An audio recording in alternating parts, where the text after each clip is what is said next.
सवाल जो आ रहे हैं वो ज्यादातर सवाल आ रहे हैं इन डिमांड ऑक्यूपेशंस को लेकर, और उसमें भी अगर हम बात करें तो जो यूनिवर्सिटी में है स्टूडेंट उनको तो ये लागू नहीं होगा, जो बैचलर्स डिग्री कर रहे हैं या मास्टर्स डिग्री कर रहे हैं। तो ये सिर्फ और सिर्फ पीजी डिप्लोमा के लिए ही या फिर हम बात करें डिप्लोमा एडवांस डिप्लोमा के लिए ये रूल्स लागू हो रहे हैं इन डिमांड ये प्रोग्राम्स की जो हम बात कर रहे हैं। तो आपको नहीं लगता है, मुझे मतलब ये फील होता है कि ये पहले से और भी आसान हो चुका है।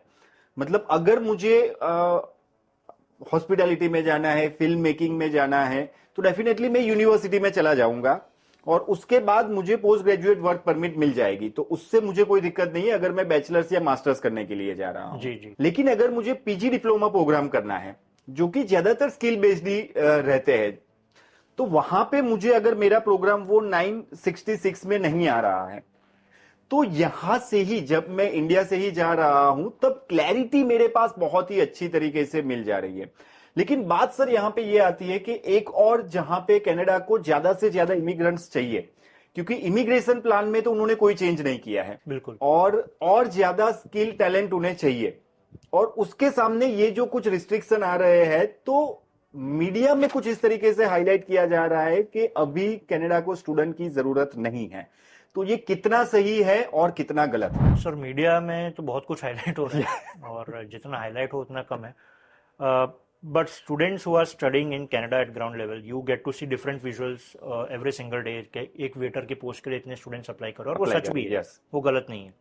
और ये हुआ क्यों है सर? क्योंकि पोस्ट कोविड 2020 के बाद का जो एक एरा था ना, उसके बाद बहुत ह्यूज चंक में बच्चे हैं जो इंडिया ही नहीं सारे कंट्रीज से कनाडा पहुंचे हैं। और with Canada what happened is, एक पॉइंट के बाद उस कंट्री का मार्केटिंग इतना ज्यादा हो चुका था कि बाकी सारे कंट्रीज एकदम बैकड्रॉप में चले गए। किसी को दिखाई नहीं कि यूएस, यूके जैसे ऑप्शंस हैं, जर्मनी या फ्रांस जैसे ऑप्शंस हैं, न्यूजीलैंड, सिंगापुर जैसे ऑप्शंस हैं, और कुछ हद तक वो कंट्रीज और कंट्रीज भी जिम्मेदार है, उन्होंने खुद को इतना प्रमोट भी नहीं किया, इतने पेडेस्टल पे नहीं आए वो लोग। And that is where probably country like US एक इन सबका यूनिवर्सल सेटअप मान के चल सकते हो। बाकी सारी कंट्रीज का कैपेसिटी एक तरफ और यूएस का कैपेसिटी एक तरफ, right? So Canada was walking on that tight रोप कि कभी ना कभी ये सिचुएशन शायद आने वाली थी कि इतने ज्यादा स्टूडेंट्स को अब मैनेज करना थोड़ा एक इक्वेशन उनका बैठ नहीं रहा था।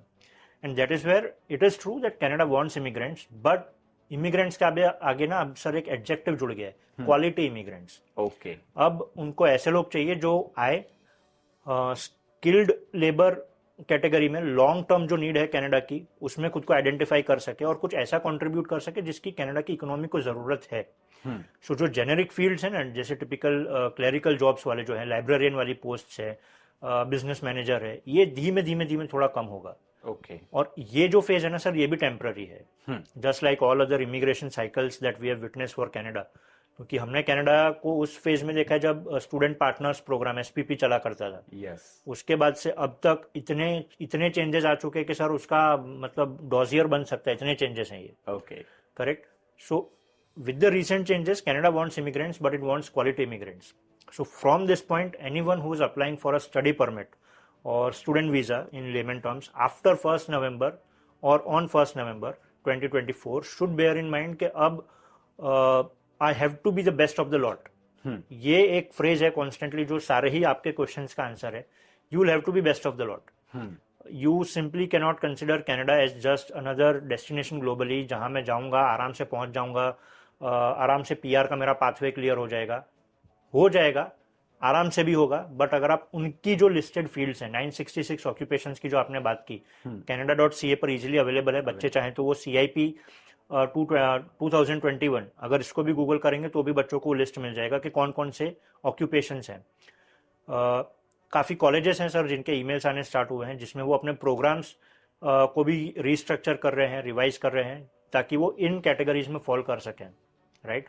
क्योंकि ये जो रूल्स हैं ये यूनिवर्सिटी के स्टूडेंट्स को लागू नहीं होंगे। यूनिवर्सिटी का स्टूडेंट इन 5 के अलावा किसी भी फील्ड में से पढ़ेगा। आपने हॉस्पिटैलिटी बताया, मीडिया स्टडीज बताया, कुलिनरी मैनेजमेंट जैसे प्रोग्राम्स बताए, बिजनेस एडमिनिस्ट्रेशन जैसे प्रोग्राम्स बताए।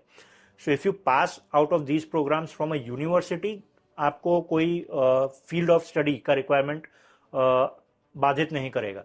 बट अगर आप कॉलेज में से हैं तो आपको ध्यान रखना पड़ेगा कि आप agriculture, health care, trade, transport और STEM, that is science, technology, engineering, mathematics, आप इन कैटेगरीज में फॉल करते हैं तो कॉलेजेस के प्रोग्राम्स खत्म करने के बाद आप वर्क परमिट के लिए लीगली एलिजिबल हो पाएंगे। अगेन मेरा दूसरा सवाल इसी को लेकर आता है कि पहले जो कनाडा लोगों को बुला रहा था तो एज ए इंटरनेशनल स्टूडेंट के तौर पे स्टूडेंट वहां पे जाते हैं, कहीं ना कहीं ये जितने भी चेंजेस है उसके बाद अभी लग रहा है कि वो पोटेंशियल पीआर को ही बुलाना चाहता है कि आप यहाँ पे आइए, यहाँ की जो इन डिमांड स्किल है उसी में आपको पढ़ाई करनी है, उसी में अगर पढ़ाई की हुई है तो उन्हें वर्क परमिट में भी ज्यादा दिक्कत नहीं आएगी, और वर्क परमिट में दिक्कत नहीं आएगी तो डेफिनेटली पीआर में भी उन्हें दिक्कत नहीं आएगी। तो इंडिया से ही एज ए इंटरनेशनल स्टूडेंट के तौर पे ना जाते हुए आप एज ए पोटेंशियल पीआर के तौर पे जा रहे हो, ये कहना सही रहेगा या नहीं रहेगा? To an extent yes sir, 50% मतलब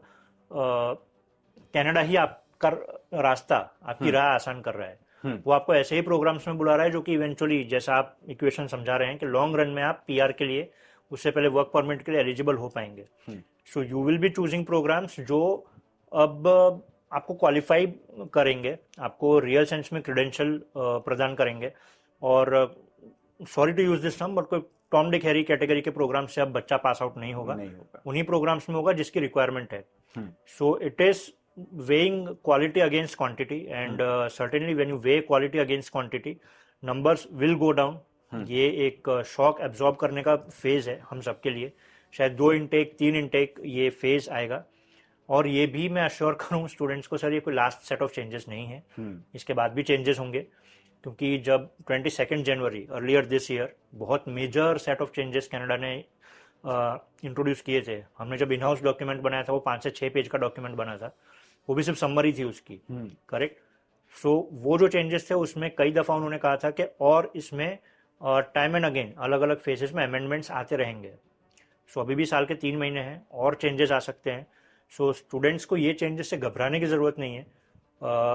चेंज मैनेजमेंट वाला फेज है, जब भी कोई चेंज आता है यूजुअली हमारा साइकी है, हम उसको रेजिस्ट करते हैं। सो रेजिस्ट करने से अच्छा ये सत्य है जिसको एक्सेप्ट करना है कि अब हर कोई नहीं पहुंचेगा, बट हाँ जो पहुंचेगा वो एक अश्योर्ड सेंस में अच्छे प्रोग्राम में, अच्छी इंस्टीट्यूशन में पहुंचेगा, ऐसे क्रेडेंशियल से पास आउट होगा जिसकी वैल्यू सही में बहुत ज्यादा होगी। पहले भी थी, ऐसा नहीं है, बट अब रियल सेंस में ऐसा होगा कि उनके लिए कंपटीशन बहुत एलिमिनेट हो जाएगा सर।